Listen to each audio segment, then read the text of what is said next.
Bonjour mes amis, j'espère que vous avez passé une bonne semaine et que vous avez hâte de profiter d'un autre sabbat béni. Vous vous souvenez peut-être, il y a quelques semaines, lors de notre temps passé ensemble, nous avons vu l'histoire étonnante d'Abraham, l'homme de Maasai de Tanzanie, qui a décidé de rendre la dîme en donnant 1/10 de tout son bétail, et Dieu l'a béni d'une manière étonnante, faisant en sorte que son bétail et ses moutons se multiplient considérablement. Quel témoignage puissant de la façon dont Dieu accomplit sa promesse de déverser les bénédictions des fenêtres du ciel lorsque nous lui sommes fidèles. La dîme et le don des offrandes sont des pratiques anciennes établies par Dieu lui-même. Ils sont censés être une bénédiction incroyable pour nous, car ils relient nos cœurs au cœur de Dieu. Dans Matthieu 6, versets 19 et 20, Jésus lui-même nous dit « Ne vous amassez pas des trésors sur la terre, où les mythes et la rouille détruisent, où les voleurs percent les murs pour voler.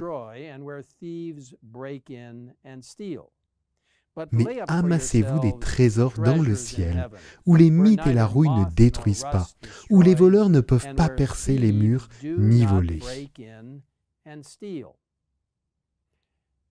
Comme il est merveilleux de penser qu'aujourd'hui, par le retour de la dîme et des offrandes, nos cœurs peuvent être au ciel. Dieu aime les donateurs joyeux et désire unir nos cœurs aux siens. S'il nous demande de lui reverser la dîme, soit 10% de tout notre revenu, de les lui rendre, il nous demande aussi de faire des offrandes régulières et systématiques pour soutenir la mission de son Église. C'est différent des offrandes volontaires qui sont données que de temps en temps lorsque l'on est interpellé par le don. Selon la Bible, nous devons donner ce que nous recevons. Dans Proverbe 3, verset 9, nous lisons « Honore l'Éternel avec tes biens, avec les premiers de tous tes produits. » Et la Bible nous dit également que nous devons être constants dans nos offrandes, c'est-à-dire que nous devons déterminer à l'avance quel pourcentage de nos revenus nous donnons régulièrement en offrande. Et personnellement, je veux vous dire que c'est ce que ma femme Nancy et moi, nous faisons chaque mois, sur une base mensuelle. Et vous pouvez le faire sur une base hebdomadaire, peu importe, mais c'est important de le faire de manière systématique. Une des façons d'identifier ces offrandes régulières et systématiques est le mot « promesse ». Ce concept de promesse est expliqué plus en détail dans cette courte vidéo produite par le département de gestion chrétienne de la vie de l'Église adventiste du 7e jour.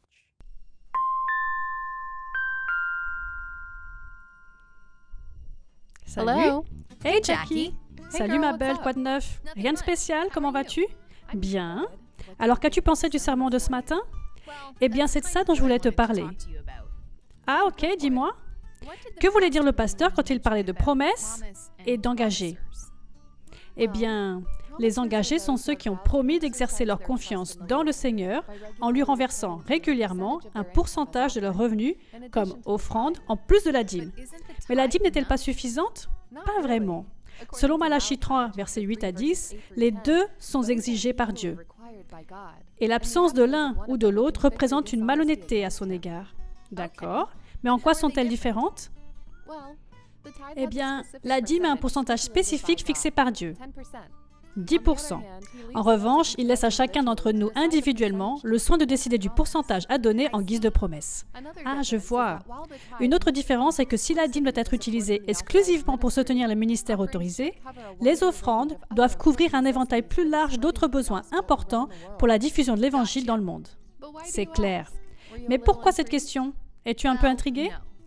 Eh bien, non. C'est juste que parfois, j'ai l'impression que Dieu m'appelle à faire un pas dans la foi pour devenir une engagée.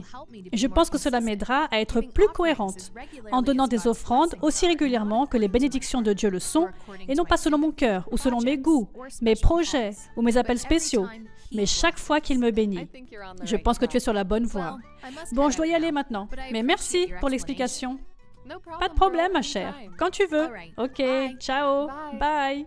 Devenir une personne qui fait des promesses de dons, c'est honorer l'Éternel avec tes biens et avec les premiers de tous tes produits.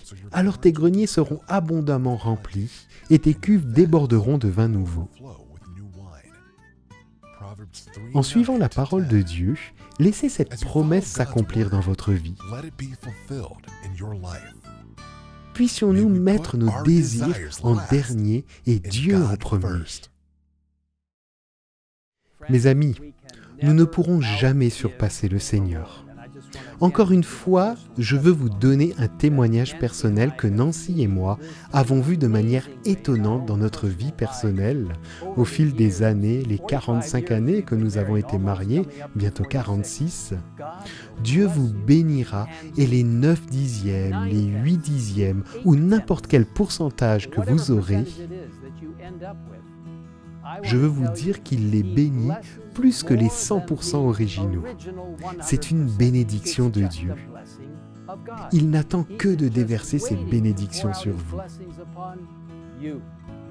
Si vous souhaitez en savoir plus sur la promesse et sur le fait de mettre Dieu en premier, je vous encourage à visiter le site stewardship.adventist.org/what-is-promesse.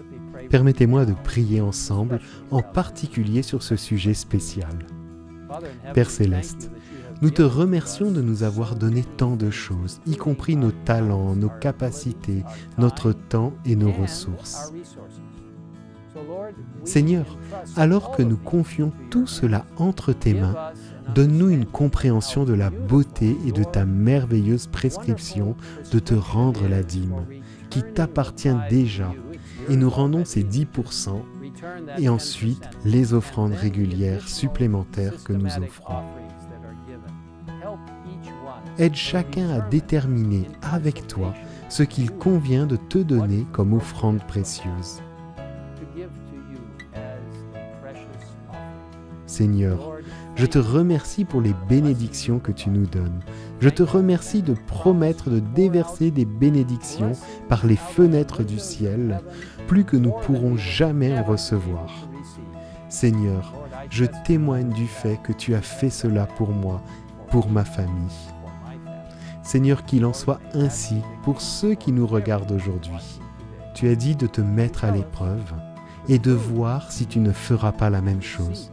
Nous te remercions au nom de Jésus. Amen. In the name of Jesus. Amen.